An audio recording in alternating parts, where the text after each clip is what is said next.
हमने अपने पिछले एपिसोड में ये जाना और समझा था कि लाइफ अर्थ पर कैसे ओरिजिनेट हुई थी।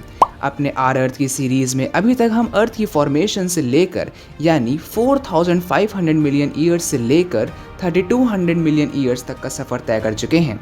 आज हम मेजो आर्कियन और पेलियो आर्कियन को जानकर इस आर्कियन ईयन को इसी एपिसोड में ख़त्म करने की कोशिश करेंगे।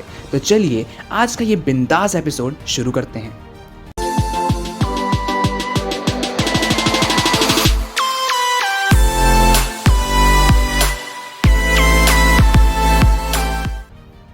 मेसोआर्कियन 3200 मिलियन ईयर्स पहले शुरू हुआ और अराउंड 2800 मिलियन ईयर्स पहले ख़त्म हो गया, यानी यह अप्रॉक्सीमेटली 400 मिलियन ईयर्स लंबा बताया जाता है। पिलबारा क्रैटॉन से मिले जियोलॉजिकल एविडेंसेस हमें बताते हैं कि इस एरा में ही जैसा प्लेट सबडक्शन आज होता है वैसा ही होना शुरू हुआ था। अब ये प्लेट सबडक्शन क्या होता है, इसको मैंने अपने फर्स्ट एपिसोड में समझाने की कोशिश करी है। आप चाहें तो डिस्क्रिप्शन में दी गई प्लेलिस्ट या ऊपर आई बटन पर क्लिक करके देख सकते हैं। इन्वायरमेंटल कंडीशंस की बात करें तो मेसोआर्कियन के एटमॉस्फेयर में मीथेन और कार्बन डाइऑक्साइड का लेवल बहुत हाई था, जो कि अर्थ के टेम्परेचर को हाई रखने के कारणों में से एक था। उस वक्त का ओशनिक टेम्परेचर लगभग 50 से 85 डिग्री सेल्सियस के बीच रहा होगा। नाइट्रोजन गैस तो बेचारी वेली जितनी आज है लगभग उतनी ही मेसोआर्कियन में भी थी।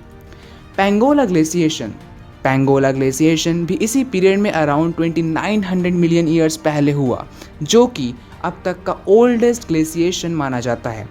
क्या ग्लेशिएशन सोच रहे हो? अरे ग्लेशियर का बनना भाई। दिस शोज कि इस पीरियड के अराउंड ग्रीन हाउस गैसेस का लेवल कुछ गिरा होगा, तभी तो टेम्परेचर कम हुआ होगा और ग्लेशियर्स फॉर्म हुए होंगे। क्यों गिरा ये तो मुझे भी नहीं पता, बट रिसर्चर्स का ऐसा मानना है कि ये फोटोसिंथेटिक ऑर्गेनिजम्स जैसे कि साइनोबैक्टीरिया के कारण तो नहीं ही हुआ होगा।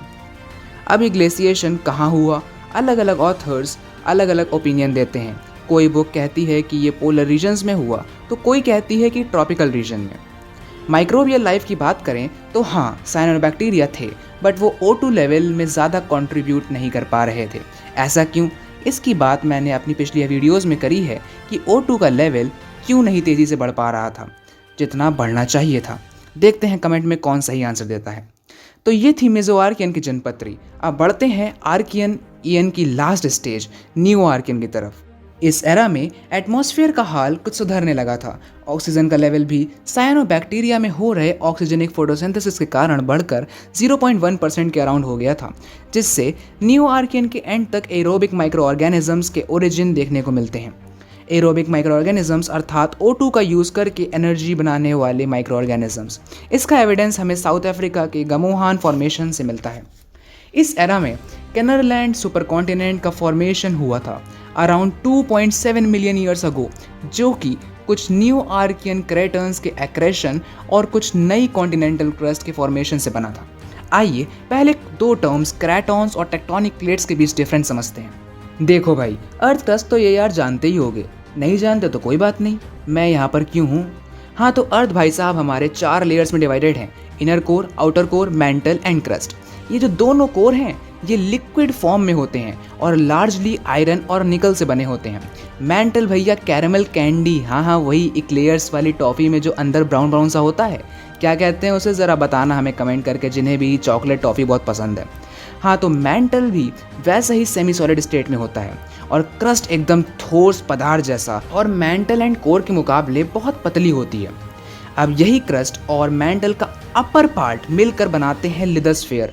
अर्थ की लिथोस्फीयर कुछ पीसेस में फ्रैक्चर्ड यानी चिटकी है और इन्हीं पीसेस को हम टेक्टोनिक प्लेट्स कहते हैं। ओशनिक क्रस्ट और कॉन्टिनेंटल क्रस्ट दोनों ही टेक्टोनिक प्लेट्स में मौजूद हो सकती हैं। अब भैया टेक्टोनिक प्लेट्स भी 3 प्रकार की हो सकती हैं, major, minor and micro plates. अब इतनी डिटेल में मैं नहीं जा रहा, अगर आपको जानना है और टेक्टोनिक प्लेट्स के बारे में तो आप कमेंट कर देना, मैं उस पर एक अलग वीडियो बना दूंगा। बिकॉज अभी हमारा टॉपिक डिफरेंस समझना है क्रैटॉन और इन प्लेट्स के बीच में। हाँ, तो क्रैटॉन्स इन टेक्टोनिक प्लेट्स में मौजूद कॉन्टिनेंटल क्रस्ट के ओल्डेस्ट और सबसे ज़्यादा स्टेबल पार्ट को कहते हैं।